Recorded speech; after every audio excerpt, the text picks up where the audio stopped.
The clock is ticking. The days are rolling by, turning into weeks, months, years. And you may be spending much of that time in a job that bores you or even makes you unhappy.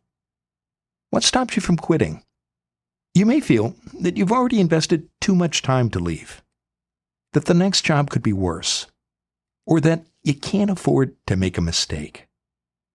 Strawberry.me can help you get unstuck. Strawberry.me will connect you with a career coach who can help you take action and own your future. Don't leave your career to chance. There's still plenty of time to take action with a professional coach in your corner. Head to strawberry.me/dreamjob to claim a special offer and get started. That's strawberry.me/dreamjob. Start building the career you actually want.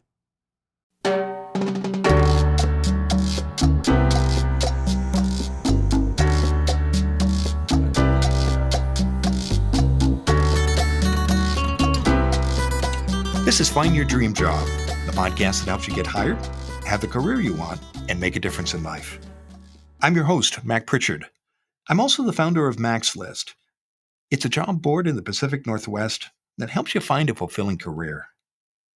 Every Wednesday, I talk to a different expert about the tools you need to get the work you want. You need the right skills and credentials to apply for a position, but to stand out from your competitors, you have to show what makes you unique. Levi Gaytan is here to talk about how your story can transform your job search. He's an HR leader, speaker, and community builder. Levi is passionate about helping you thrive at work and in your career. He joins us from Vancouver, Washington. Well, Levi, we're talking today about how your story can transform your job search. What exactly do you have in mind when you talk about someone's story? Yeah, when you're talking about someone's story, I think what this is all about is that your story is really your most powerful job search tool. This is something that gives you clarity, it gives you confidence and even connection and helps others kind of see where you fit, helps yourself see where you fit as well. Some listeners might be thinking, well, why do I need to tell my story? I've got the right degree or the license, or I've worked for this employer and gotten this experience. Why do employers care about your story when they're making hiring decisions? Well, I think the reason why your story matters is because, and specifically when it comes to your job searching, is that it helps to target better fit jobs.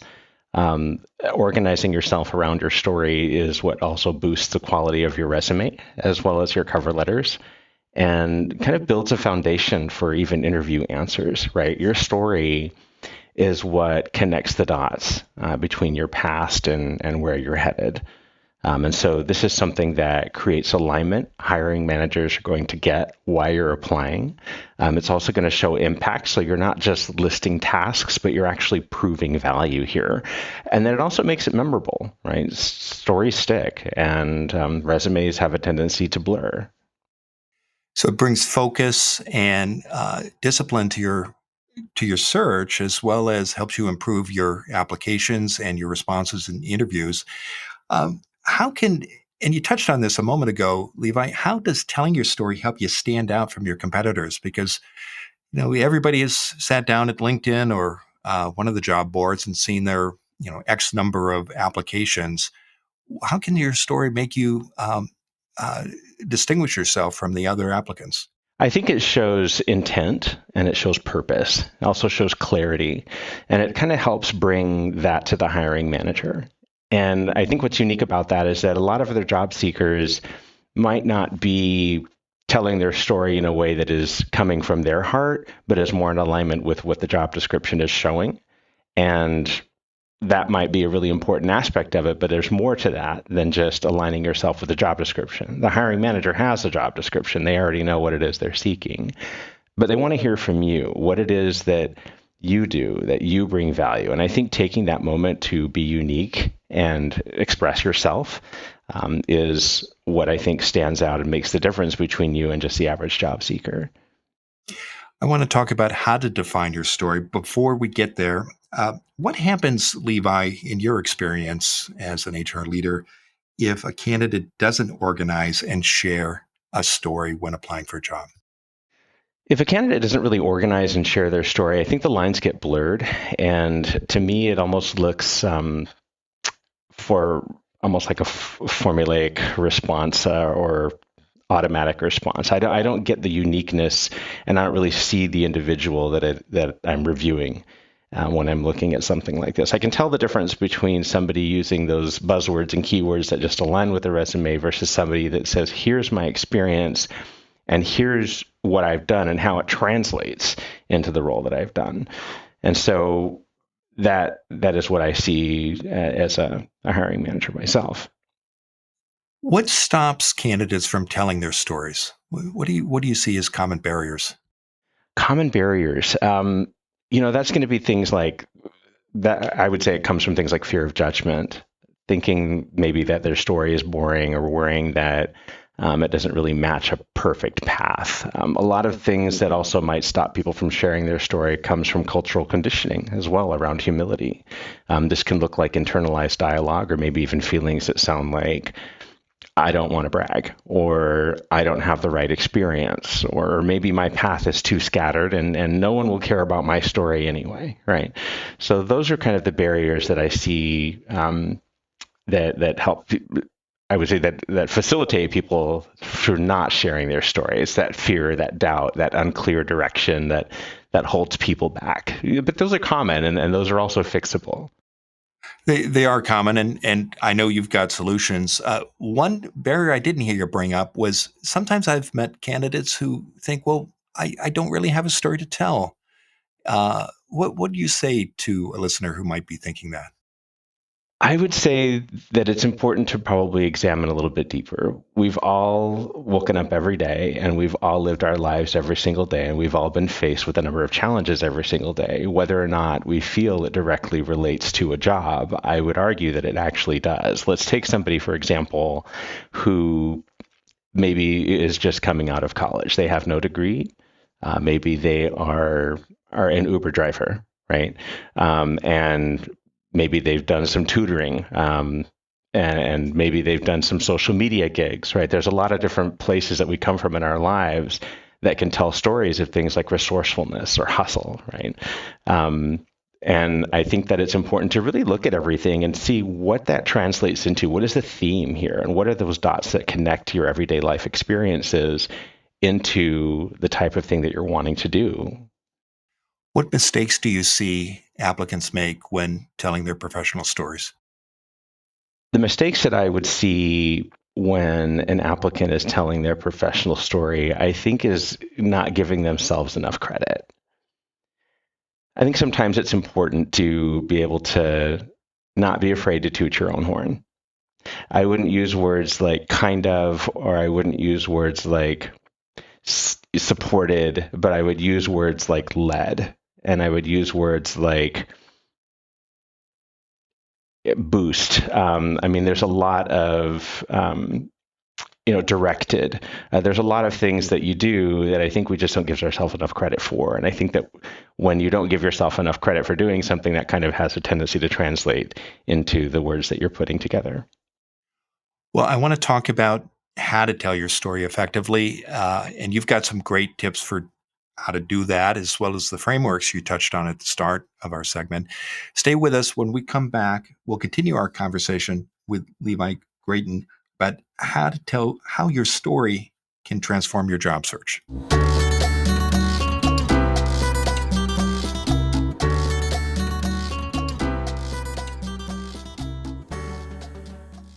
People often ask me how I started Max List, the regional job board I run from Portland, Oregon, and the creator of this podcast. The truth is that 2 long periods of unemployment taught me the value of networking and serving others. My way of being of service was to share job postings with my network, and that led me to launch the Max List job board. Unemployment also taught me the value of therapy.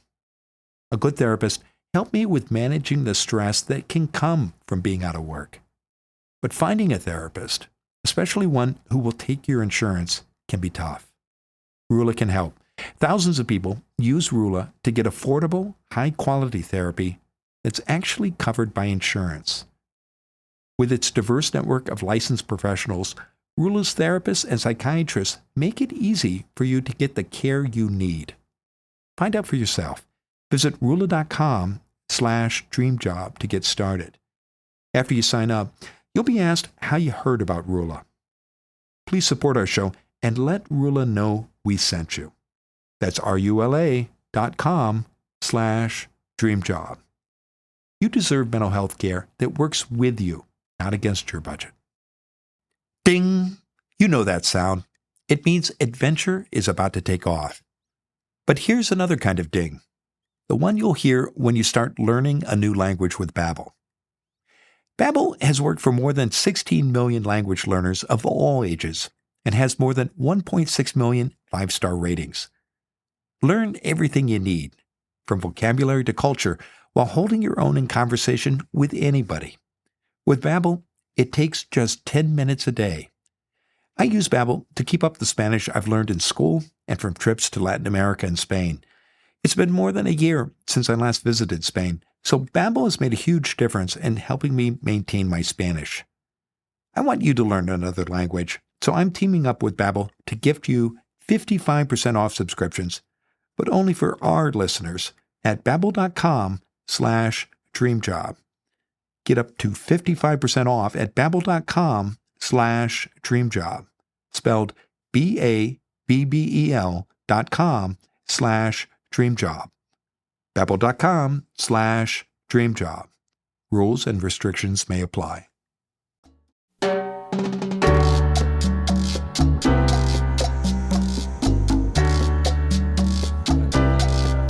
We're back in the Max List studio. I'm talking with Levi Gaytan. He's an HR leader, speaker, and community builder. Levi is passionate about helping you thrive at work and in your career. He joins us from Vancouver, Washington. Levi, before the break, we were talking about how your story can transform your job search. And we talked about why story matters, what stops applicants from telling their stories, some mistakes that candidates might make along the way. And let's talk about, in this second segment, how to tell your story, and especially your tips for how to tell it well. At the start of our first segment, you shared two frameworks that you can use to define your story. Tell us briefly about those frameworks and how a listener can apply them. Yeah, so the two frameworks on that would be the SWOT analysis and the VRIO analysis. These are two business frameworks that an organization might use to move a product or itself into one direction or another, or to make impactful business decisions. And this is something that is commonly referred to in that course. And so when you think about yourself as that organization, if you're breaking out into the job market, you yourself are the product. And so you want to be able to take some time to examine yourself internally and be able to do some examination of what's happening externally. This is where the SWOT analysis and the VRIO analysis come in really handy. If we define what the SWOT analysis is, SWOT, which stands for strengths, weaknesses, opportunities, and threats. Strengths would answer questions like, what energizes you? And weaknesses would answer questions like, what's hard for you? Or where do you lose your energy? And then what's trending in the industry? Where do your strengths align, right? Think about those things. Opportunities are really key to understanding yourself also and understanding the direction that you're headed. The threats is looking at what's changing fast, right? What skills might you need to develop to get where you're going, and what kind of stands against you in your pursuit? Answering those questions within this framework starts that process of internal examination as well as external examination. How do you take your answers and apply it to a story you tell about yourself that will interest employers? Well, I think what employers want to know is, what are your strengths? And oftentimes we get asked, what do you feel is a weakness, perhaps in the course of an interview?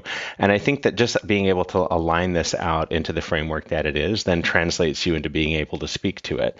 If you were to say, for example, one of the strengths is my ability to lead a team and forge connections, and you have that written down on your SWOT, then that's the start of your story. My ability to lead a team and build connections is what strengthens my role here. The opportunities that come from that have been X, Y, and Z, right? I have been asked to lead another team, or I have opened myself up to now leading other teams and forging other connections with other people. And so being able to just kind of follow the quadrant is what kind of helps to bring all those things together. Value, rarity, imitability, and organization, right, is also part of what builds this story too. When we look at that VRIO framework, we want to answer those four questions.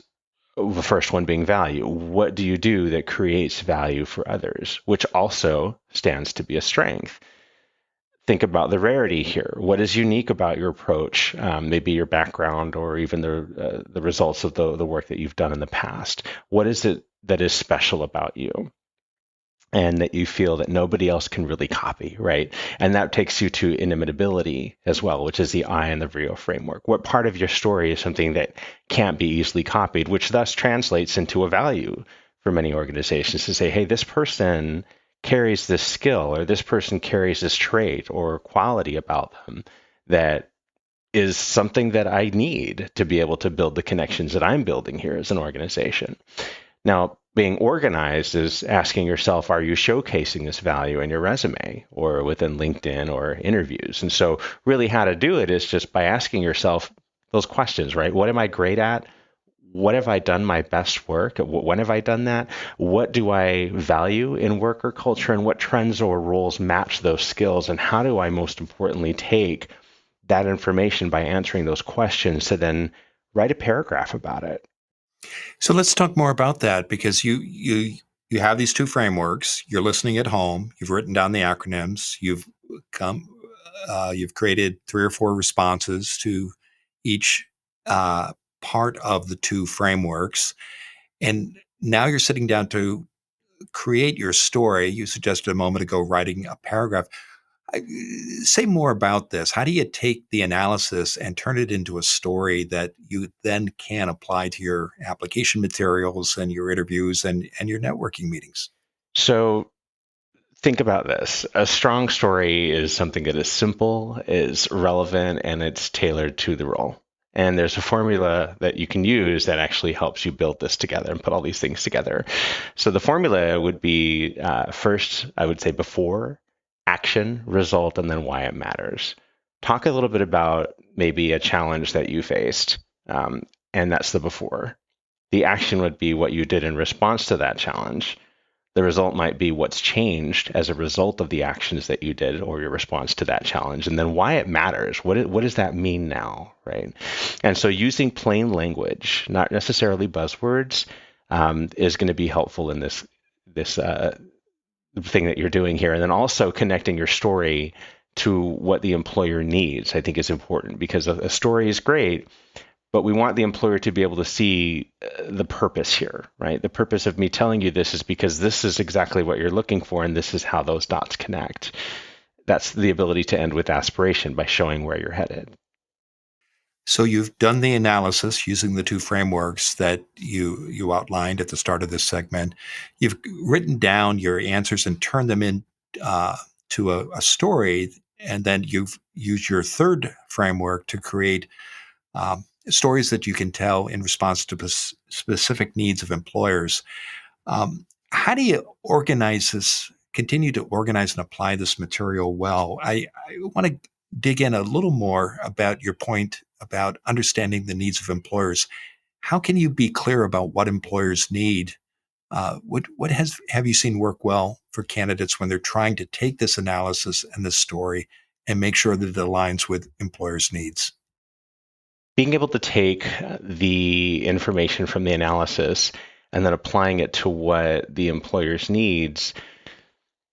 Well, I think it's important to take a look at the job description and make sure that we have a full understanding of that, because that's going to definitely lay it out. And a lot of employers are, I think, pretty clear when it comes to the essential skills and knowledge, skills, and abilities that they're looking for, maybe the experience that's required for the job.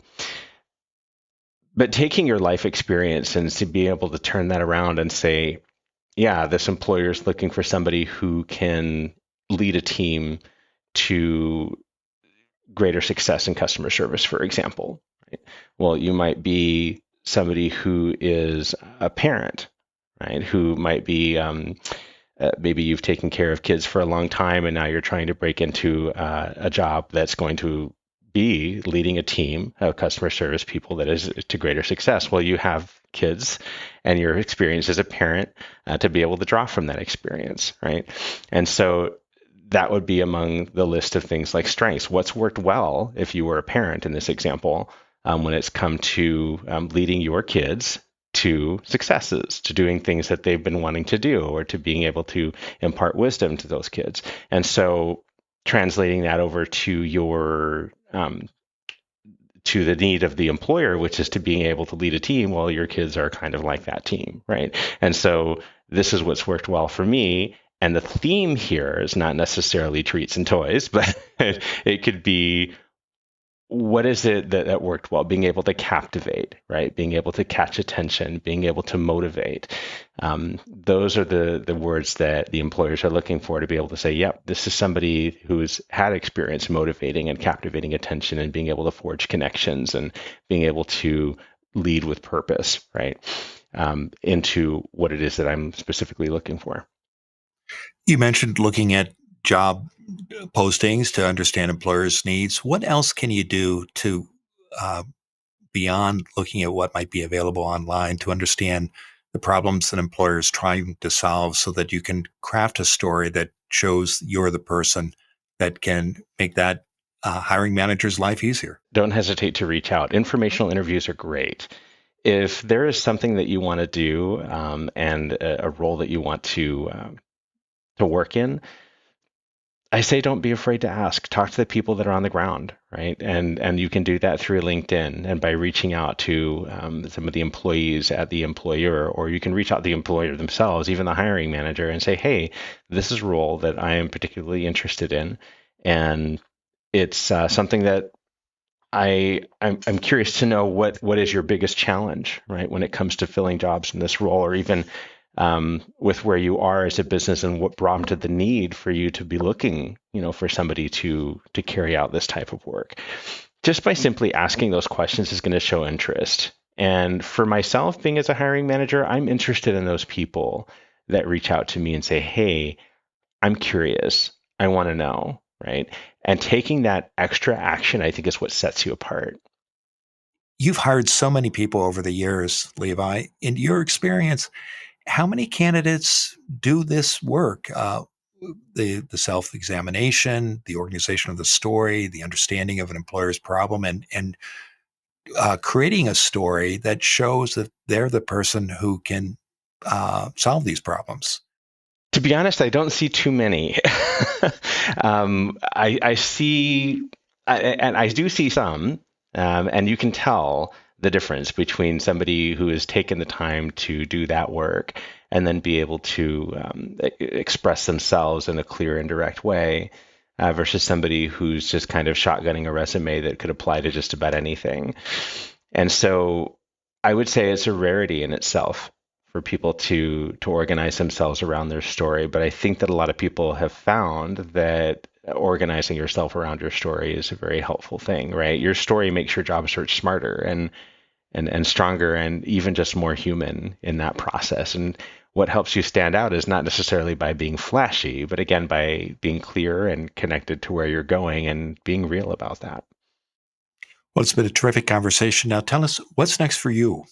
Well, I'm committed to the role of HR, so continuing to do my work in leadership here, especially expanding my role with Parma, and taking that experience and doing more with it, learning from it. That's something that I want to do. Also, I teach line dance over at Stomp Town in Portland, Oregon, which is an LGBTQ plus centric line dancing and country dancing community.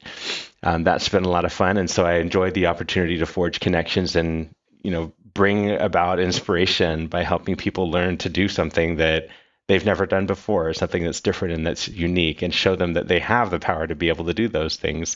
I also want to continue working with my role as a DJ on ShadyPinesRadio.com through Portland, Oregon as well. It's an online radio station. And I really enjoy doing the work that I do there by, playing music from the different genres and different eras or decades, and then dropping fun facts about those things as well as a way of educating people around that. Well, terrific. I know that listeners can connect with you on LinkedIn. And when you do reach out to Levi, uh, please mention that you heard him on Find Your Dream Job. And you mentioned an acronym a moment ago, PERMA, and that stands for Portland Human Resources Management Association. Great organization. And I'm glad you're involved there. Now, Levi, given all the great advice you've shared today, what's the one thing you want a listener to remember about how your story can transform your job search? The one thing I want listeners to remember about how your story can translate your job search or translate into your job search is that this is an opportunity for you to be able to really hone in on the direction that you're headed and for you to really be able to communicate who you are in this space, right? This is an opportunity to be able to say, hey, I'm here and this is everything about me and this is what I bring to you, right? And this is why I feel confident in bringing this to you and how that translates into creating success. So being real is going to be the most important thing, and ask yourself, does this sound like me? And if you're not sure if this sounds like you, ask a trusted friend, ask somebody who you value their responses and or trust their responses and say, hey, does this sound like me, right? And get that validation. And I think that's really important part of this too.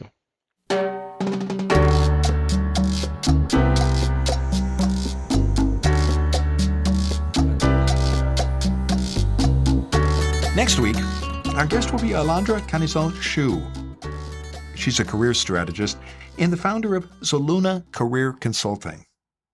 Alondra helps BIPOC, first generation, and immigrant professionals navigate the job search with confidence, clarity, and cultural awareness. Looking for a new job can be hard, especially on our feelings. You may experience exhilaration, disappointment, excitement, and rejection, all in one day alone. Join us next Wednesday when Alondra Canizal-Shu and I talk about navigating the emotional labor of a job search. Until next time, thanks for letting us help you find your dream job. This show is produced by Max List. Susan Thornton Huff schedules our guests and writes our newsletter. Lisa Kislenberry-Anderson manages our social media. Our sound engineer and editor is Matt Fiorillo. And our music is by Freddie Trujillo. This is Mac Pritchard. See you next week.